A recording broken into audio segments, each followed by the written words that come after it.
Animals have shoulders and arms like us, but with a difference. They walk on them. Quadruped forelegs and human arms are very different, but they do have similarities. We'll look at how they're made, how they work, and how to draw them. Let's begin with the skeleton of a generic animal, a kind of a horse-dog creature. The shoulder blade, that's the scapula, connects to the upper arm bone, that's the humerus, making the shoulder.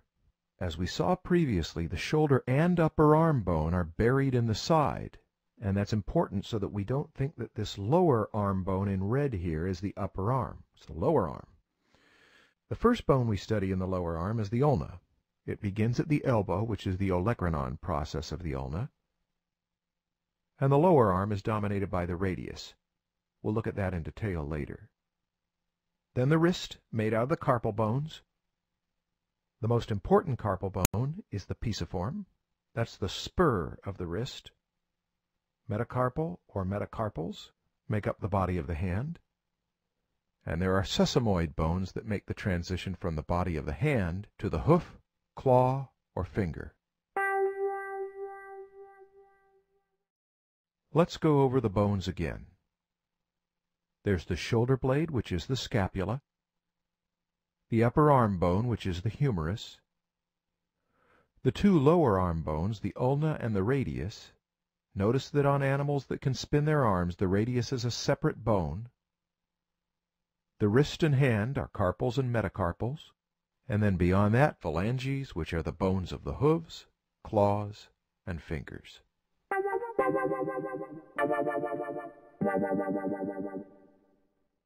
We need to make a distinction between the pisiform bone, which is at the end of the ulna and at the base of the wrist, and the sesamoid bone, which is at the end of the body of the hand and makes a transition to the fingers. We can hardly see those bones, but they do affect the surface. There's a bulge around each of them, a pad.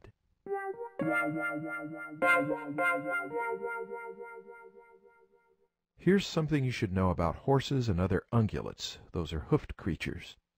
Their scapula, like all scapulas, has a spine, a ridge, that there will be muscles above and below. But they also have an area of cartilage at the top that you will not see on skeletons at the Natural History Museum because it wears away and it looks as if the top part has been shaved off. We have the usual parts, the elbow, that's the olecranon process, the lower arm, which on a horse is mostly radius, the wrist joint, which horse people call the knee, a couple rows of carpal bones that sort of break apart as the horse bends its foreleg, and finally the fetlock joint, where those sesamoid bones make the transition from the body of the hand into the hoof. But I have another reason for showing you this. Here's an assignment. Take a side view and turn it into a 3/4 view. Horizontal lines help, but the only way you can do it is to simplify the forms. They come toward us, away from us, back toward us, and then back down, around, and under. The most extreme example would be to do this directly from the front. It's an odd view, difficult to figure out, but if you can solve it, it's a great exercise for mastering the illusion of space on a flat surface.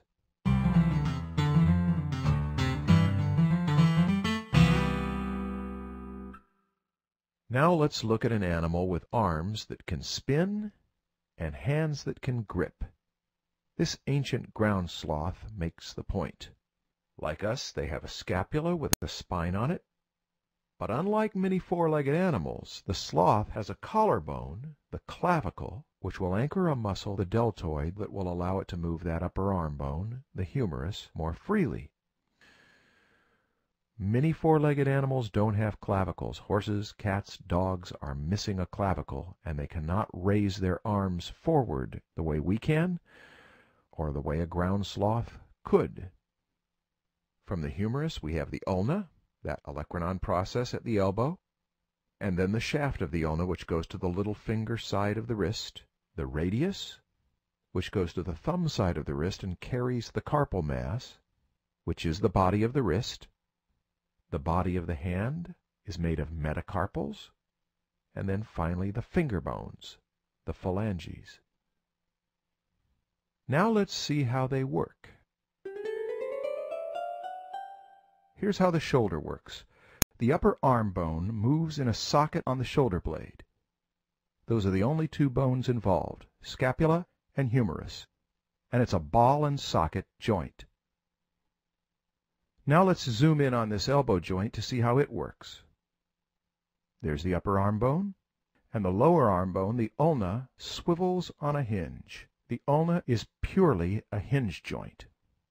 Whereas the radius is not a hinge joint, it rotates. It spins the hand over into a position called pronation. I'll show you that in a moment. In the meantime, the way to learn foreleg anatomy is not just by drawing forelegs, but by drawing their simple underlying components. Now, pronation and supination. Here's a human arm. It has an ulna, a radius, and a carpal mass. When the radius is parallel to the ulna with the thumbs out to the side, it's supine. When the radius carries the thumb toward the body, it's prone. The radius crosses over the ulna to spin the lower arm. Quadrupeds walk with prone forelimbs, but some of them, like cats, can spin their arms. Dogs can, but not very well.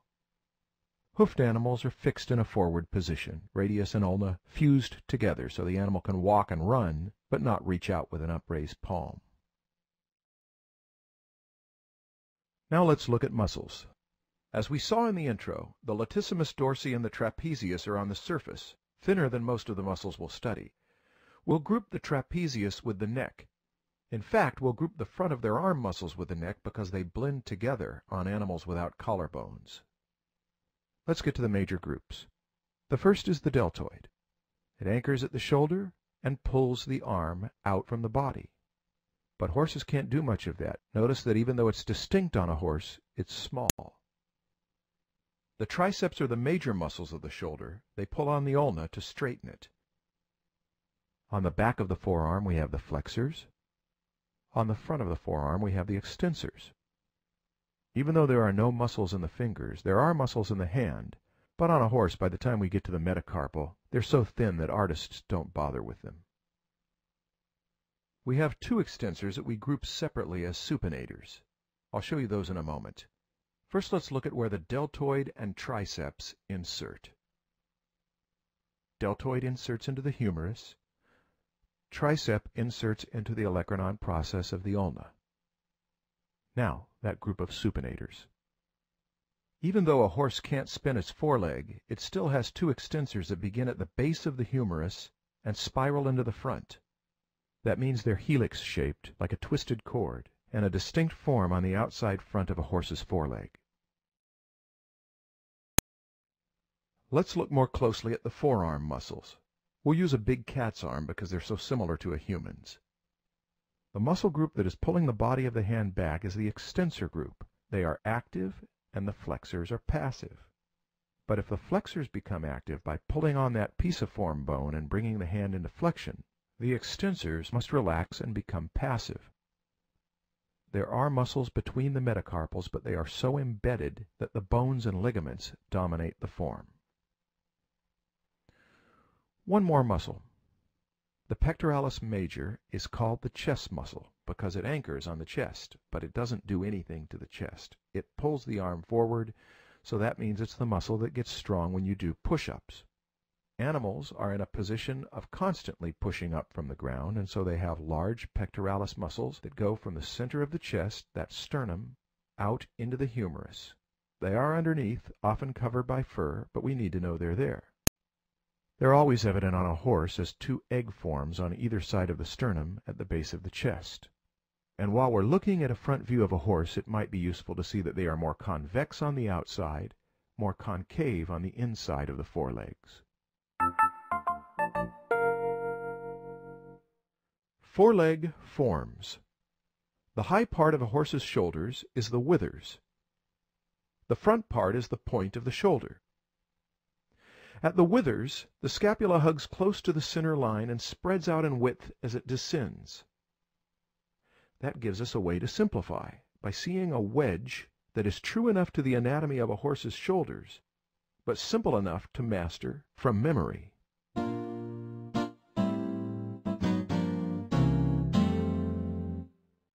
Horse wrists, which people call knees, are boxy because the carpal bones are in two breakable rows that directly affect the form. The fetlock joints are quite spherical.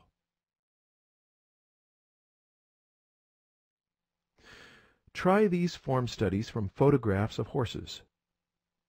Look for the wedge form of the shoulders, the block form of the carpal mass, and the ball and shaft fetlock joint. To master forelegs, we master their forms. Cats are so flexible and fluid that we can't use the wedge form we used for horse shoulders. Organic forms are a greater challenge, and to keep them from looking flabby, we see through to their bones. You can hardly overdo your knowledge of animal skeletons. Practice by reducing photographs or even this complex analysis to simple 3D stick skeletons. When that gets easy, drape some flesh onto those sticks, then add cross contours to be sure of the thickness.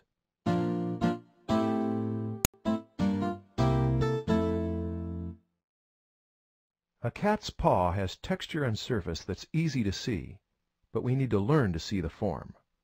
Anatomy helps, but it may get unnecessarily complex. A paw is a simple block, convex to the front, like a whiskey flask. Now we have a comparison that helps us see the form, memorize, and draw it. But the relationship of whiskey flasks to cat's paws ends there. They have very different functions. Cats have claws to survive through violence. Even your house cat, whose only reason for not eating you is that you're too large, can do you serious damage. For function, it may help to see a cat's paw as a stapler, switchblade, or mousetrap. All three remind us what a claw does, which leads us to another lesson. Cat claws retract. That means they hide between finger bones. It's why their paws are wider than dogs. Everything about dogs is all out there, including their claws. Cats keep them hidden and sharp until they're ready to kill you.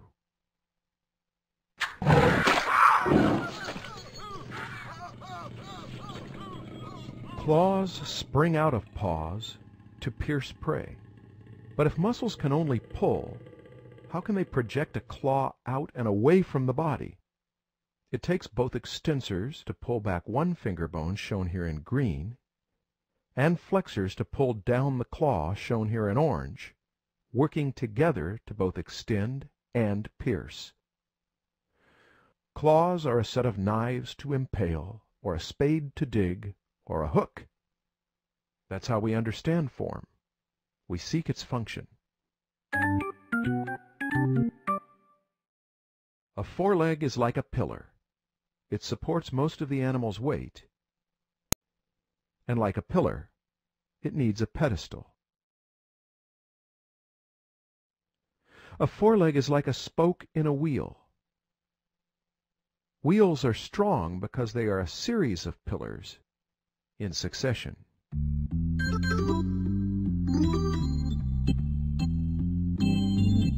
Forelegs have many functions. They support an animal, help it move, and survive.